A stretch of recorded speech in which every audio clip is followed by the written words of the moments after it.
Hopefully some people will join us. He's a good girl.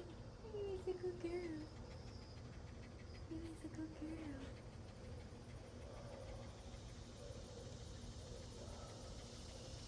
Are you a good girl? Are you a good girl?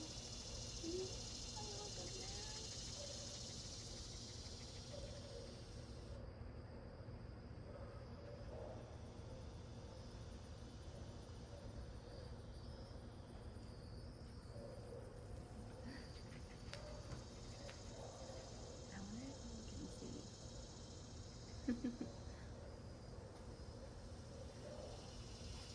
You're a good girl. Hi everyone, thank you for joining in. Are you a good girl?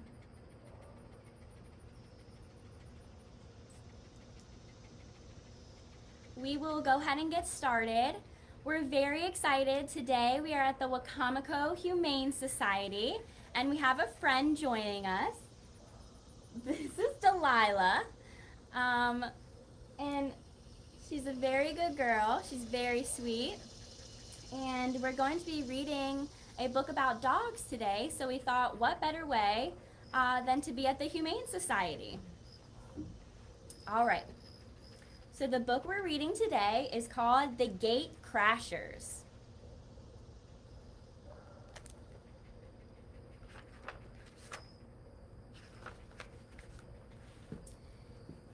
It was late night at the pound, and everyone was asleep. Well, not everyone.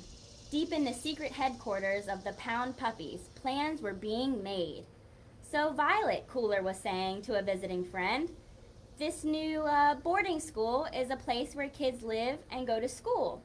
Yes, said Violet, smiling, and the nice people who run it know that puppies are good friends for children.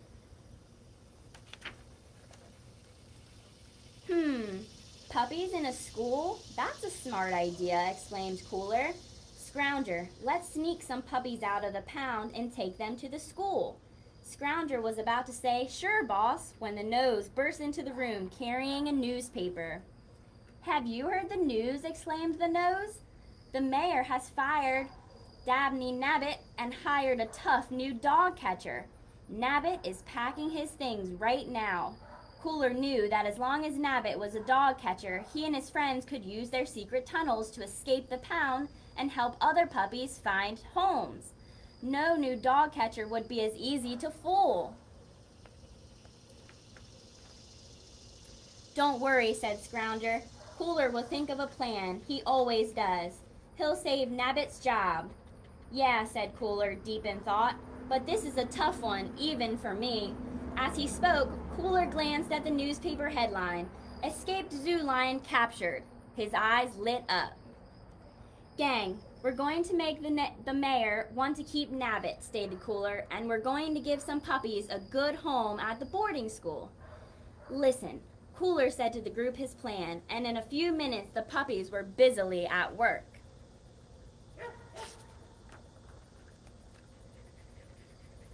Violet and Scrounger had extra special jobs. In one room, Violet was sewing a costume. It was a lion suit big enough for 2 puppies to fit in.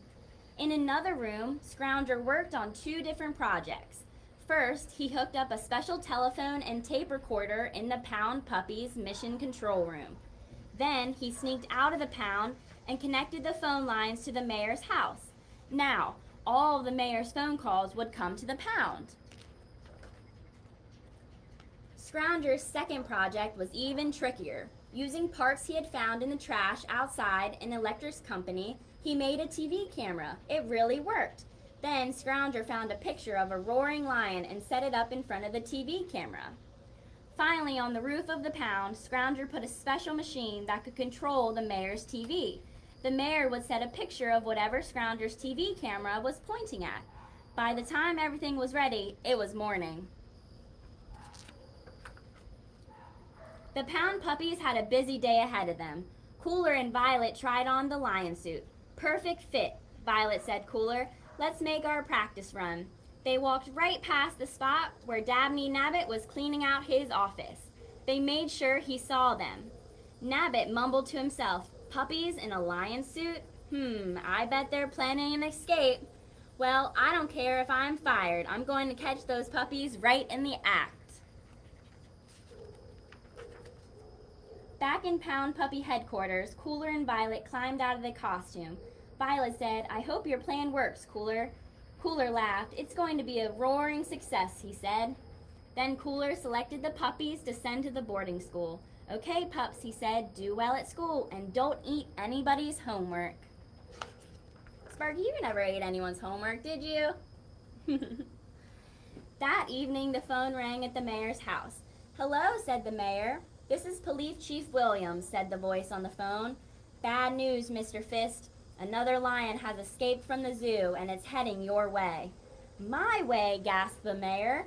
"Don't worry, my boys will catch that lion," said the chief, and he hung up. The mayor quickly locked all of the doors. At Mission Control, the Pound Puppies had listened to the phone call and tried not to laugh. The chief hadn't really called, but it was only a tape recording the Pound Puppies had made by putting together bits of old tapes of the chief talking. "Swell work," Cooler said. "Now it's our turn, Violet." They climbed into the lion suit and headed toward the big gate in front of the Pound. At usual night, Itchy and Snitchy were guarding the gate. Cooler and Violet in the lion suit crept up onto it. When the spotlight shone on them, Cooler roared like a lion. Itchy looked at Snitchy. Snitchy looked at Itchy. Each one shook his head. That couldn't be a lion, but it was. And those big, mean, tough guards let out little puppy yelps of fear. The lion roared again and charged at Itchy and Snitchy. The guard dogs took off so fast and so hard that they knocked down the Pound gate. The roaring lion chased right after them. As soon as the lion raced past the gate, a truck started up. It was Nibbits. The dog catcher had been waiting in the dark outside the Pound. The truck sped up, and in that moment, Nabbit had the lion in his headlights. The chase was on. No one had seen the nose sneak away from the Pound puppies for the boarding school. Within minutes, she delivered them to a bunch of happy kids. One part of Cooler's plan had already worked. Meanwhile, Mayor Fist was watching TV and trying not to worry about the escaped lion. Suddenly, a news bulletin came on, while a picture of a roaring lion appeared on the screen. A voice announced, "Flash, the lion that escaped from the city zoo has been spotted at 401 Main Street. We urge all citizens to..." 401 Main Street, shouted the neighbor, turning off his TV. "That's my address. The lion is here." He grabbed the phone and called the police chief Williams, or so he thought.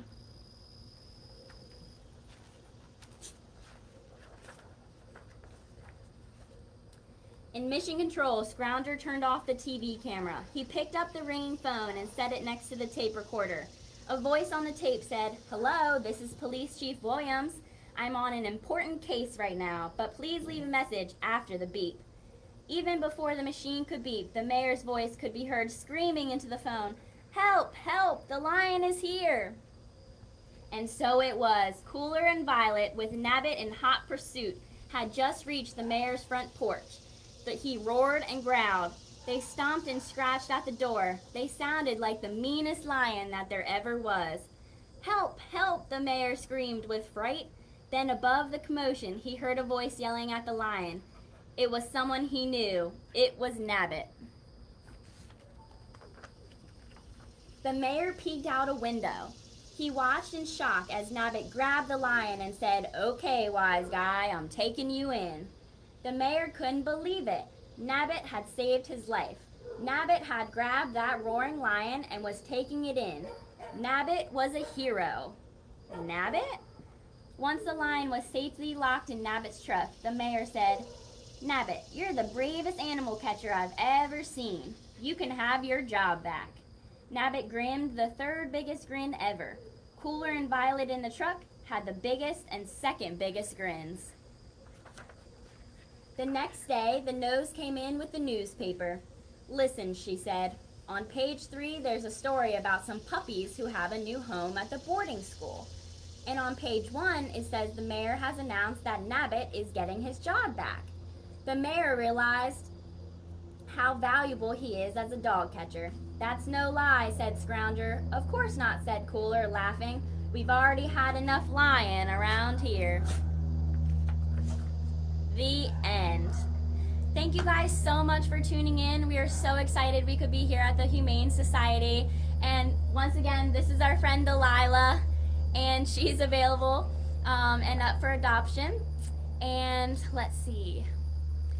Brantley says hi, Miss Shelby and Sparky. Hi, Brantley. Thank you for tuning in, and make sure you tune in next week at 10:30.